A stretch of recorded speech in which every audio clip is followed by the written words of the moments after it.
کۆکردنەوەی زبڵ و خاشاک لە دەڤەری سۆران گرفتی بۆ دروست بووە. بەو پێی بەهۆی پێنەدانی موچەکانیان لە کاتی خۆیدا ژینگە پارێزان ناوە ناوەمان دەگرن. بەو هۆیشەوە زبڵ و خاشاک کەڵەکە دەبێت. لە چەند ڕۆژی ڕابردوو لە دوو گەڕەکی سۆران و ناحیەی سیدەکان ژینگە پارێزان بەهۆی پێنەدانی موچەی چەند مانگێکیان مانیان گرتبوو. هەندێک کات وەکو پێویست لە کاتی خۆی هەڵناسێ بەدان سەرۆکی شارەوانی سۆرانیش دەڵێت کۆمپانیا هەندێک کات وەک پێویست لە کاتی خۆی موچە بە کارمەندان نادات، بۆیە ئەوانیشمان دەگرن. تەبیعی کۆمپانیا لە نەتیجە ئیشکردن ئیلتیزامێکی هەیە بەرامبەر بکرێکارێ نەخۆی هەندێک کات وەکو پێویست لە کاتی خۆی هەڵناسێ بەدانی مەحاشات بەوان دەرنەتیجەوان ئیزراب دەکەن ئیشەکەی دەوەستێنن. دەنا هیچ گرفتێکی ئەوتۆ نیە و عەقدێکیانێ هەیە ماوەی عەقدەکەیان ماوە لەگەڵ شارەوانی.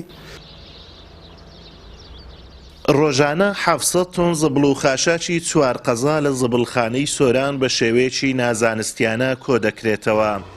کۆکردنەوەی زبڵ و خاشاک لەم شوێنە دیمەنێکی ناشرینی هەیە و زیان بە تەندروستی هاوڵاتیان دەگەیەنێت.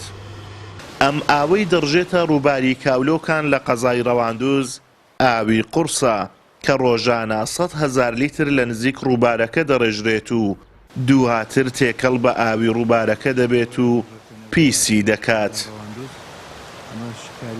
ئەو زبڵخانەی ئێستا لێ ڕاوەستانە نزیکی 400 متر فی 400 متر و بەرزی 150 متر دەبێت کەواتە دەکاتە 24 ملیۆن متر مکعب. ئەو ئێمە تەخمینمان کردبی ئەو 24 ملیۆن متر مکعبەی کە زبڵ و خاشاکی سۆران و دەوروبەری لێرە کۆ ئەکرێتەوە و داپۆشرایی نییە وەکەوەی چاڵێک بخرێتە ناو چاڵوانە هەمووی لە دەرێ و هەموو هاوینانش ئاگری تێبەرەبی. ئەو ئاگرەش دەبێتەوە هۆی بڵاو بوونەوەی گازە ژاراویەکان. جگە لەوە ئەگەر ئاگریش تێبەر نەبی ئەو گازە ژارایانە هەر لێ دەردەچی بەبێ ئەوەی مەحس پێ بکەین چەندین نەخۆشی لێ بڵاو دەبیتەوە و ئەگەر وەبەرهێنانیشی لێ بکرێت بە شێوەیەکی زانستی دەکرێت غازی 125 ئەو شوێنەی دابین بکات.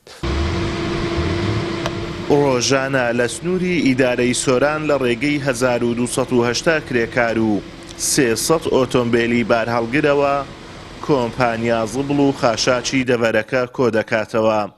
کۆمپانیای پاپاگرۆپ ماوەی 10 ساڵە ئەرچی بەڵێندەرایەتی کۆکردنەوەی زبڵ و خاشاکی سنووری ئیدارەی سۆران و قەزای کۆیەی لە ئەستۆیە.